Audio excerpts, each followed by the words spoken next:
because in the beginning of the game, I thought we were fighting the game, and it was hard to get clean looks for ourselves because we were trying to do too much with the ball. But yeah, once we figured out what we needed to do, I thought guys were really good. Rudy was spectacular tonight on both ends and on the glass. And Mike Conley, of course, too. So. Chris, just can you give us your vantage point of the fight and just what you saw and what you think of your perception of what happened during that? To the fight? Yeah. Two guys went at it and spilled over into the crowd, which was super dangerous, Then obviously it just kept escalating and escalating, mostly from their side, to be honest with you. I thought leading up to that the game was way too physical. I thought it was a little lopsided in its physicality. And I thought that, it was bound to happen. It just felt like it was coming. And, you just been in enough basketball games to kind of feel this coming. It's unfortunate. We knew they were a super physical team. They hit you, they hold you, all the stuff that, you want your physical teams to do. But I just thought, it had got to a point where, players were going to take matters into their own hands. And you don't ever want that. And just, there was a lot of antics alongside of it too. So, but both teams settled down and tried to play basketball after that. So. Pablo getting ejected. Do you understand what happened there? Or what led to all that? From my understanding, he was trying to have a conversation with the referee about one of their players who's, kind of prone to these situations. So.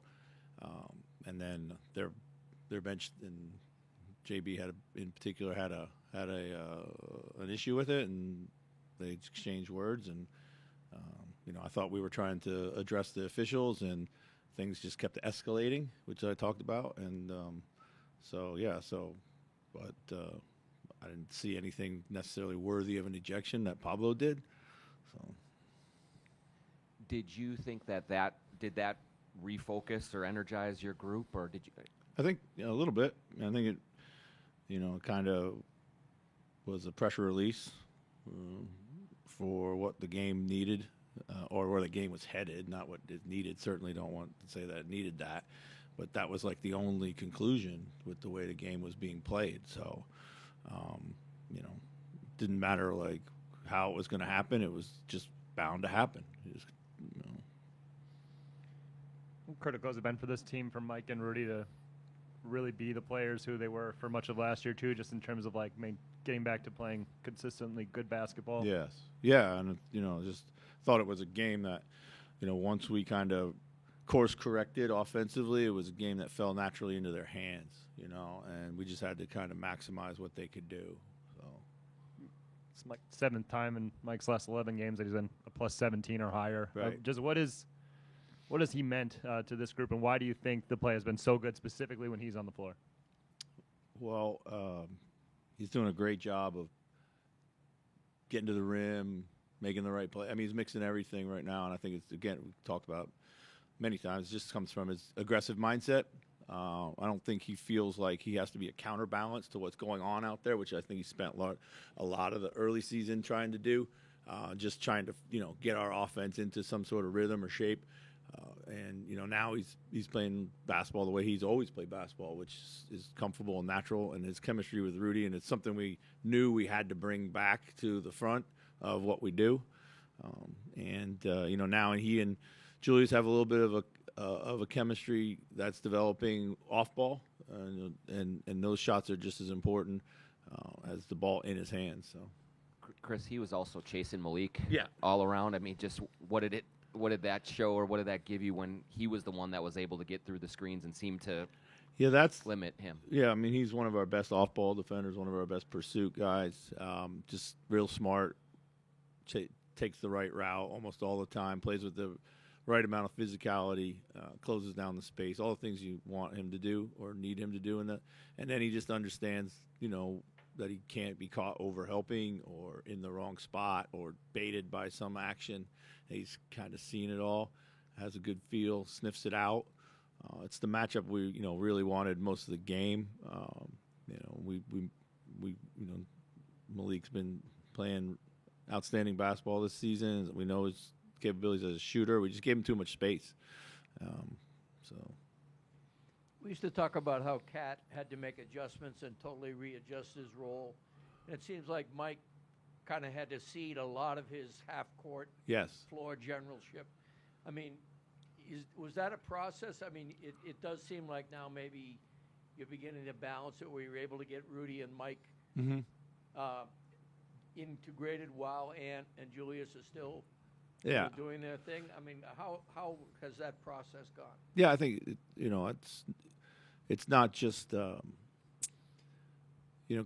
Cat changed his role as our roster changed, but he didn't need the ball in the same way that like Ant, Julius, and Mike all need the ball to be effective, or whether it be as scorers or playmakers or both. So yeah, it's taken us a little while to figure out that balance. And like I said, we knew coming down the stretch that we'd had to get Mike going, and so most of his minutes are with Rudy, as you'll see. So it's that chemistry is predates us. So pretty much from the time you got here, you've tried to instill toughness in this organization, and sometimes with some guys that could run overboard. But just how, I guess, critical or important is, the toughness that this team sometimes displays on nights like today to what you're trying to build here? I think there's toughness. It comes in many different forms: mental, physical. There's physicality. There's a hit first mentality. That's all stuff that we preach. I thought they came out. Their first 2 buckets of the game were shoulder hit finish. Their first 5 buckets were layups in the paint. We talked about being the aggressor there, and they were taking it to us. And we had to change that around. So good response. And then I do like the mental toughness that went along with it tonight, because we didn't lose our mind. We were frustrated. I thought there was a lot of things out there to get frustrated about, and we didn't, whether it be situational stuff or plays that went against us, or our own play. We kind of kept grinding, and I felt like at halftime we were going to win the game. Just to kind of follow up on that, you talked about how the team found its offense, but especially after the fight, the ferocity on the defense really seemed like it took about 3 steps up. Yeah, I didn't really like the way we were guarding. I thought we were too far off the ball at times to start the game. Ball went where it wanted to. When it got there, they dictated what happened, and off ball too. We were just not into the body, and guys were running clean off screens, and that was the difference. We knew we had to be better in the off ball and on the point of attack, and we just weren't. And we came alive, obviously, after the altercations, but we also came alive because we were down and getting our butt kicked. So Julius seemed like a stabilizing force after the altercation. Obviously, that's in his play, but it also seemed like leadership, bringing the group together. How is that settled in from your perception with him, just as a leader of this group over the course of the season? We forget sometimes what a veteran he actually is. And I think Julius's leadership has been on display in other ways, and that's his willingness to kind of accept and thrive in his new role that we need him to do. He's leading by example out there. His energy play had a huge block tonight. He's making tons of those types of plays now, and he has done for a while. So it's he's been here in the league for a long time, and it's certainly from a physical point of view, he's not backing down from any.